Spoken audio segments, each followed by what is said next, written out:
E a primeira pergunta, eu que sou mocinha, menina, vou abrir aqui. Diz que amanhã, pela primeira vez, você vai comentar um jogo no Morumbi, do São Paulo.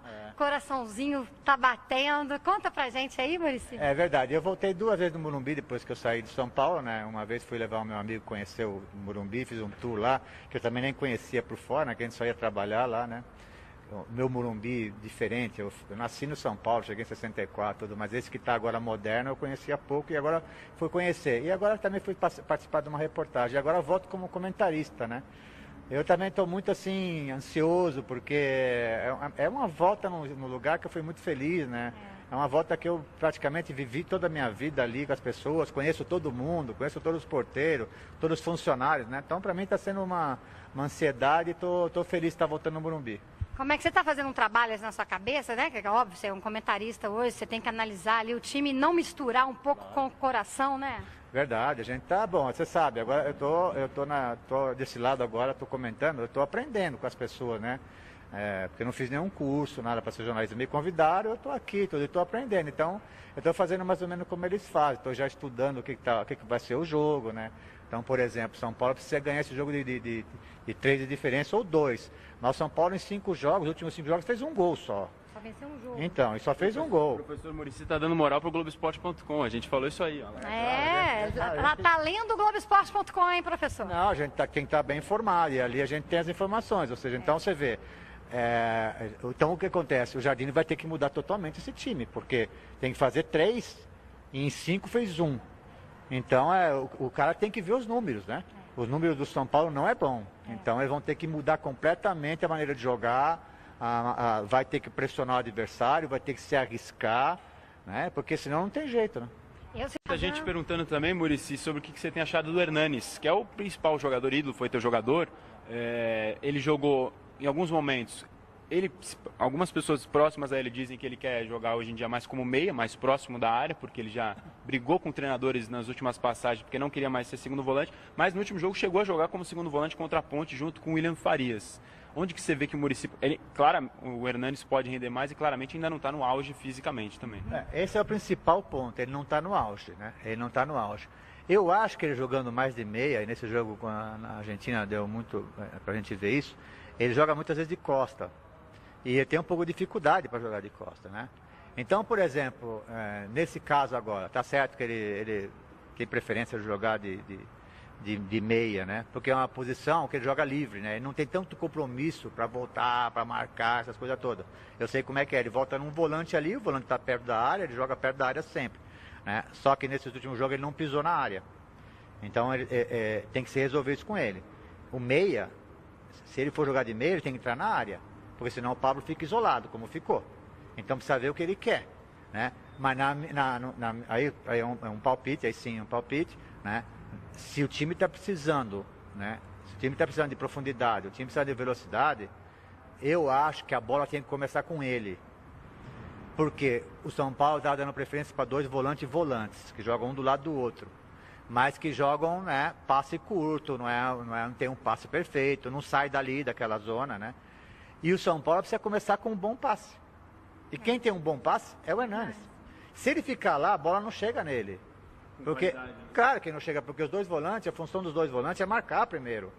Essa que é a função dos 2 volantes do São Paulo, é marcar, né? Então a bola não chega no Hernanes. Então, tem uma conversa com ele, eu sei como é que ele é, um cara, comigo jogou de lateral, de qualquer coisa ele jogou, de centroavante, né? Onde você pôr, ele joga. Porque ele é um cara, primeiro, que mentalmente é perfeito, emocionalmente é ótimo, e fisicamente é muito forte, joga em qualquer lugar. Mas o que acontece? Num jogo desse, na minha maneira de ver, o São Paulo precisa começar bem com o jogo, começar bem com a bola. Porque o adversário vai dar campo para o São Paulo, vai dar campo para o São Paulo, né? Para jogar no contra-ataque, né? Então vai dar ponto, vai dar o campo para o São Paulo jogar. Então você precisa começar com um cara bom. Quem que é um cara bom para jogar? Hernanes. Não pode ter 2 volantes marcador. Tem que ser um marcador e outro que sai para o jogo. E aproveitar essa vaga do Hernanes para depois um meia um pouquinho mais agressivo. Um pouquinho mais agressivo. Que seria? Que pode ser vários, né? Tem o Nenê, tem o Diego Souza, porque também não gosto de Nenê aberto. Porque o Nenê, para mim, aberto não joga.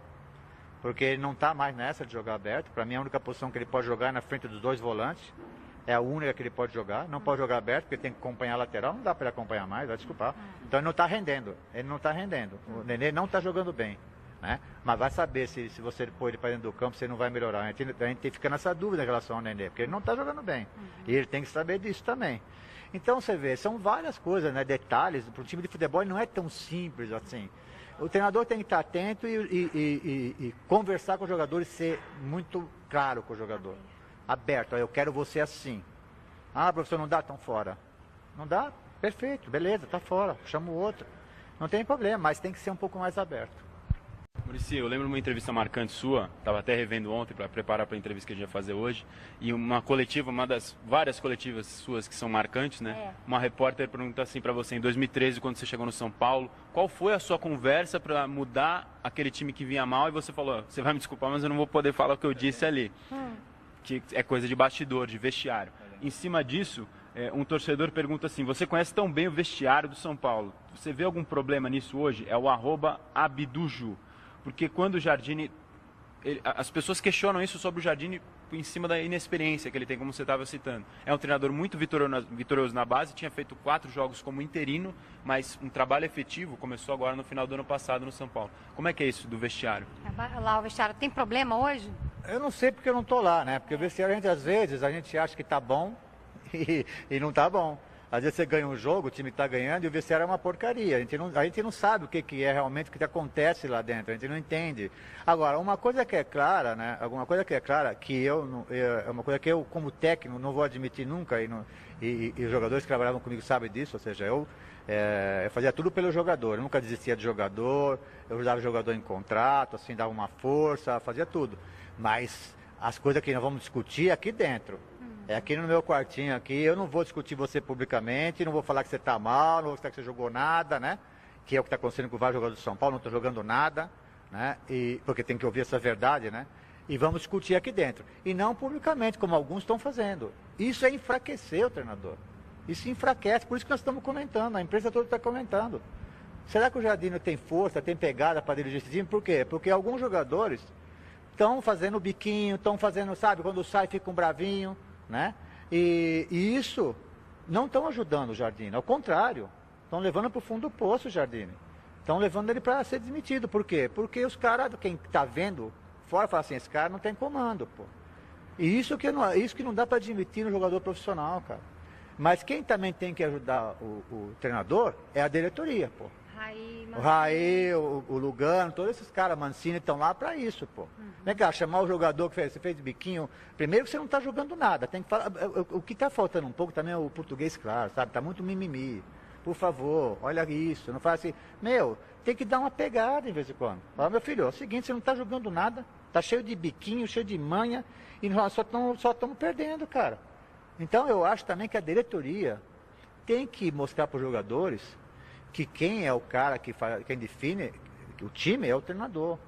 E que não adianta começar a fazer biquinho, que nós não vamos mandar embora o treinador. Mas o que acontece? Já tivemos um exemplo pertinho aqui. Mandaram a Aguirre embora. Sabe? Mandaram a Aguirre embora, pô. Entendeu? Faltando 5 jogos, pô. Vai reverter o quê? Não reverteu nada. Né? Então o que acontece? O que ele mostra para os jogadores? Mostra o seguinte, vocês são os caras, e se não tiver tudo bem, a gente tira o técnico. Então, cara, o jogador fica grande, e não responde, o jogador não pode... Você está falando dos medalhões. Ah, claro, dos medalhões que também, olha, os que estão perto, que não são medalhões, ela fala assim, pô, esses caras têm, né, parece que têm privilégio, ninguém mexe com eles, ninguém tira eles. O jogador de futebol gosta de um técnico justo. O jogador de futebol, ele não gosta que o técnico, por exemplo, tem um medalhão e o cara não está jogando nada e ele mantém o cara, só porque o cara é medalhão. O jogador não suporta isso, o companheiro, eles não falam, eu sei que eles não falam. Mas lá dentro, eu sei que lá dentro eles estão falando, pô, eles se encontram, eles vão fazer o churrasquinho deles, eles se encontram em algum lugar para tomar a cervejinha deles, né? E aí os que não são medalhões falam, pô, cara, mas a gente corre pra caramba, o cara lá que não está jogando nada, quando sai reclama de todo mundo, não respeita o cara que está entrando, porque o grande problema também de quem sai, ele tem que respeitar quem está entrando, pô. Claro. Não é não?